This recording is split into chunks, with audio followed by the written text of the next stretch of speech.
A process is nothing but something that goes in a serial manner that think of it as an assembly line, right? It's a step-by-step process.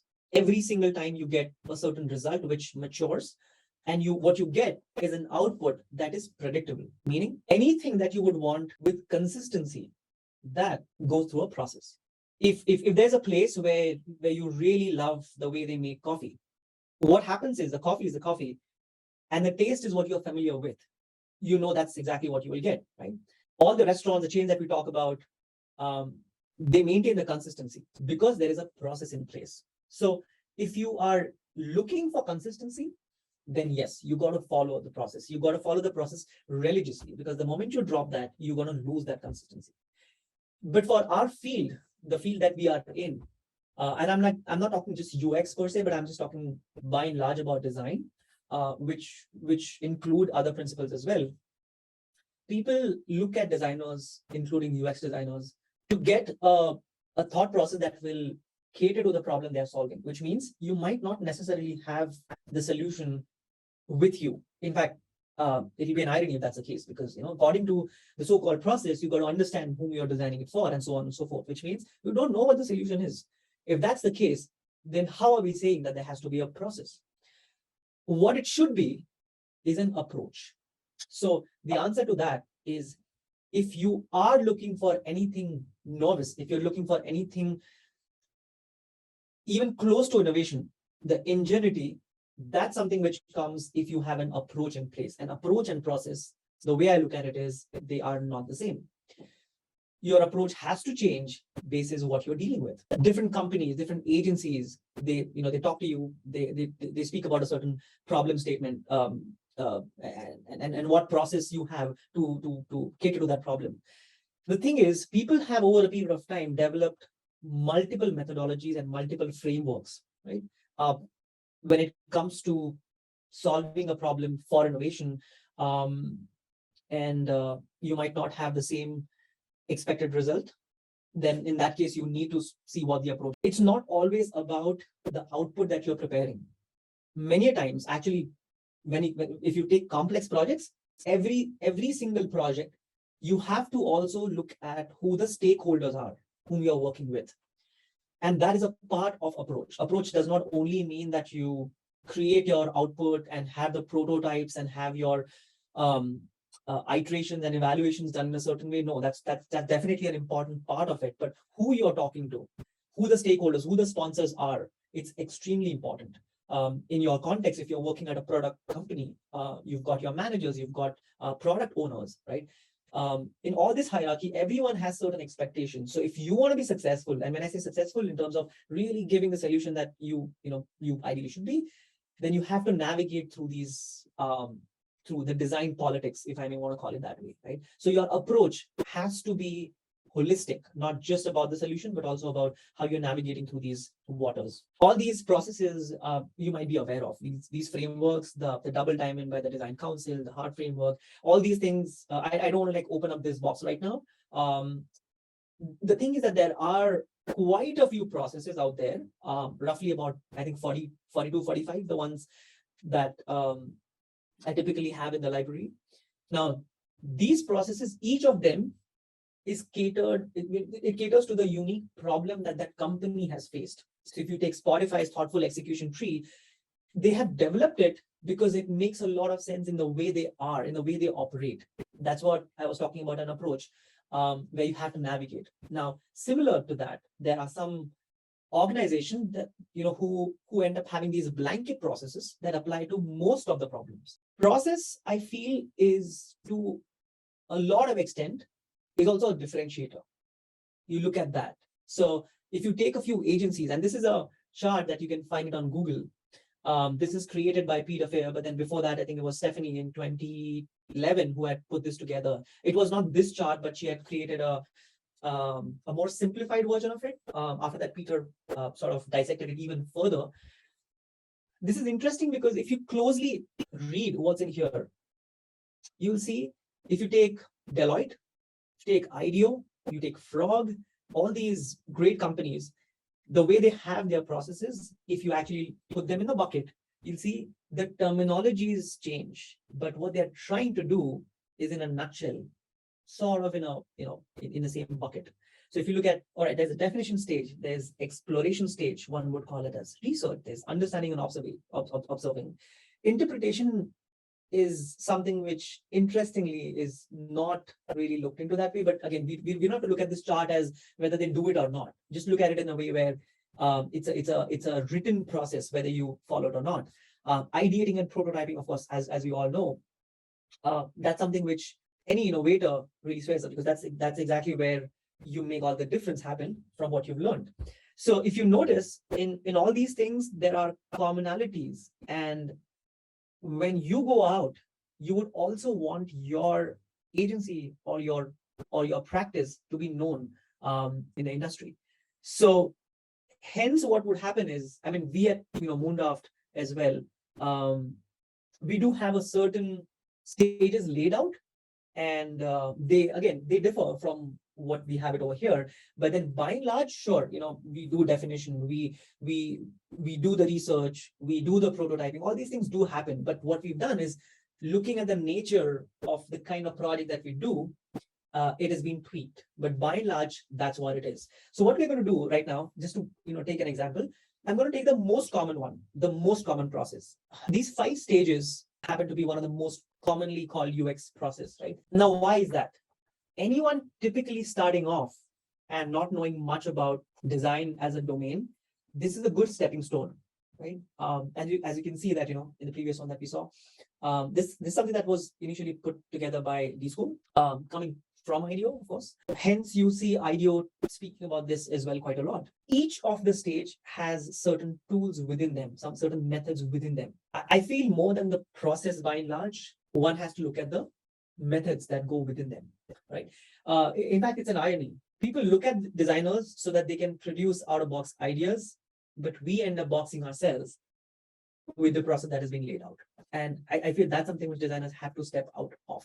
They have to question, is what we see, is this how it should be? Or with the new day and age, this has to go through some evolution. That's something which you all have to think what is more relevant to the products that you're building or the services that you're building.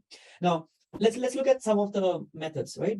Each one of these has we don't have to literally go through each one of them, but just covering broadly. In the stage of empathizing, you've got focus group sessions, competition benchmark happening. There is business canvas models that you end up preparing, right? And typically during this stage, this is when you are talking to the customers and maybe initial users, your other stakeholders. You're basically trying to extract all the information. In the research, you've got certain methods that you use. Again, only the ones that are relevant, right? You've got ideation, you've got prototyping, you've got evaluation. In all these things, people are coming up with newer methods as well. Some of these are pretty old. They may or may not work many times, right? But then we sort of tend to go back to the method that we're more comfortable with, right? So, but anyone asks us, hey, what's the process that you follow? We would say, hey, we follow this 5-step process, and we should be able to understand what problems are happening, why are people not using the product, and we'll do the research and we'll do some wireframes and such, and we'll probably come up with a solution. I mean, that's typically the path that people choose. Now, that is fine, but that is fine for common UX challenges. And what are those? I've listed a few. These are just examples, right? If someone comes and tells you, hey, I need help with creating a certain app, what the app might be doing. I've just put some examples over here. Create an app to encourage mindfulness. Sure, if that's the case, then right. I mean, your mind will start thinking from that perspective. Okay, I need to talk to people who probably have been troubled in the recent past, or going through a depression, maybe whatnot, right? And I'll try to understand. I'll talk to them. Maybe put some mental models together, right? Switch on. Hey, I need your help to create a chatbot, right? Say this is for a financial tool, a financial app. Yeah, I mean, your minds will think from that perspective. What should the chatbot probably, what should the tonality be of the chatbot, right? And so on and so forth. So what happens is, these are things that you already have been influenced quite a lot with, right? You take the first one, you take the second one, connecting freelancers with businesses, which is essentially getting 2 entities, 2 user groups together, and giving them the platform. A lot of the e-commerce is basically on that, right? Or a wallet to security stored travel documents. Again, many tools are designed around that. So I've deliberately taken distinct examples. So with each one of them, if I tell you, hey, you go back and come up with some ideas. I bet you that you will probably look at which are the closest positioned brands and products that do the same thing. And it will, to a lot of extent, influence your thinking. That's because it's very obvious, chatbots, we all have experience in some or the other way. So there is an influence, there's a factor out there. So when we are working on it, there's an expected output. But then at the same time, you don't want to like not follow the process, right? So maybe you will still go ahead and create some prototypes, probably even get toolkits available on the web and make the prototype, which is again, it gets very difficult for me to understand because everything is out there, right? Many times all that designers would end up doing is assembling them together, right? So what happens in that is, one is we have blindly read the process, infuse that within us, and the way we are executing is more in a way where all your mind, all your effort that you're trying to put together in a lot of ways they are automated, right? You're doing a lot of things because you have experience that at some point or the other in the recent past. So why am I saying that this common process in the first place, because I want to shatter that first, does not work? So let's just look at another, like a problem which I have picked up over here, which is a dynamic and complex challenge. The problem over here is shoplifting. Shoplifting is a common crime. The retail stores across the world, they lose billions of dollars. I'm not even kidding. And there are enough articles around that where they lose money because of that. So how do they deal with that? There's this term that they've put together where 10% of the markup has already been adjusted in the pricing. So what you pay for, it's already in some way accounted. Now, why do they do that? Sure, there are like common solutions, right? The CCTV cameras, you've got security personnel, going around, and I think I've definitely seen in India where people step out and then in the stores they like basically stamp. So all these checks you can put, right?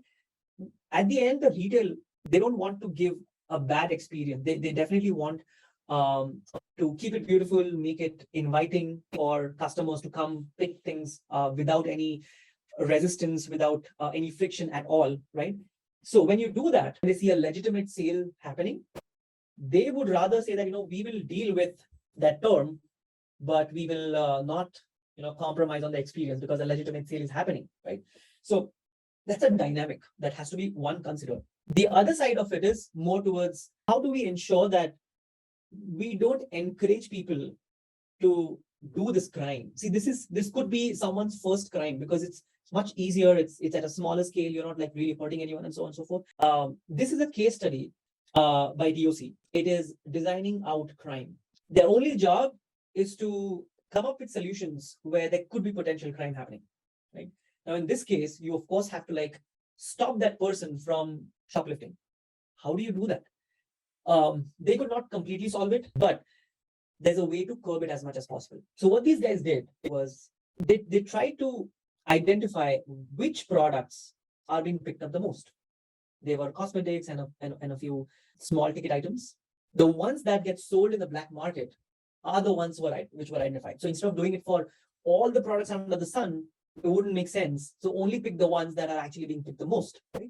So we do that, and through that, each of them may have its unique solution. So, for example, baby formula, they talk about baby formula as one of the things which gets picked up quite a lot in the US. How would you deal with that? You would have a dispenser.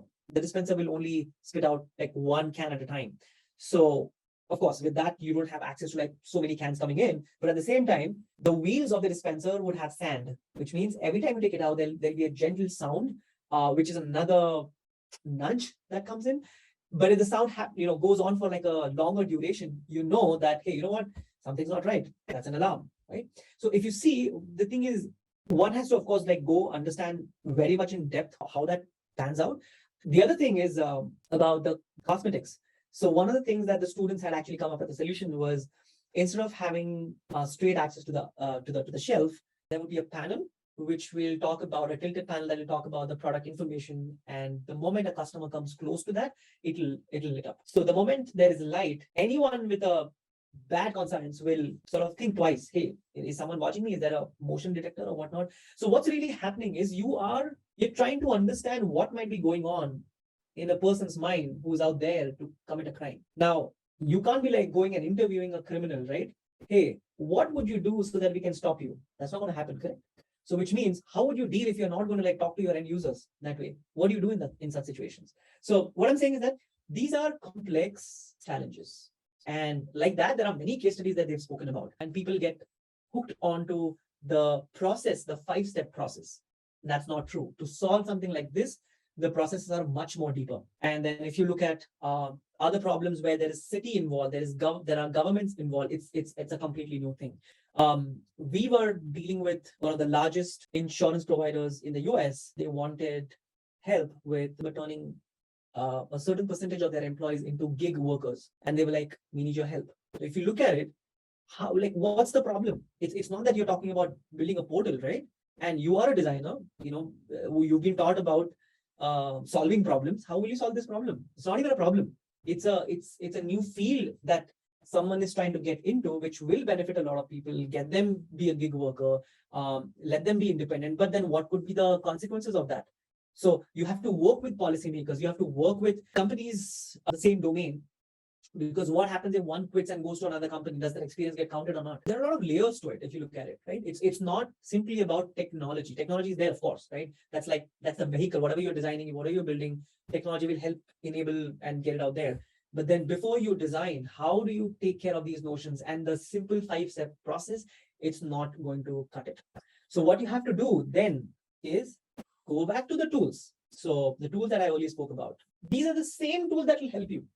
You might have to add some more basis the context. Like I said, if you are trying to like deal with a situation like this, like what people at DOC face, then these methods may not suffice. You might need more methods, right? And some things you will have to coin your own way, right? Workshops. I don't remember conducting a single workshop in the same way. It just does not work. It could be the same discovery workshop, which is called discovery workshop, but then the things that will go within them will change because the context is different. The exposure that we have is different. So things change. So in a nutshell, design process cannot be the same. It can be a stepping stone. It can help you understand by and large how to start writing the alphabets, right? But you cannot go solve complex problems with that. The tools can be the same. You can carry forward the tools, evolve, graduate from there, but you have to decide what the process is. Of course, you're not going to get an answer from me what the process is, but that's exactly what I'm saying. You don't need that single process because your problems keep changing, and hence, so should your process be. So it should always and always be fluid. It should be open.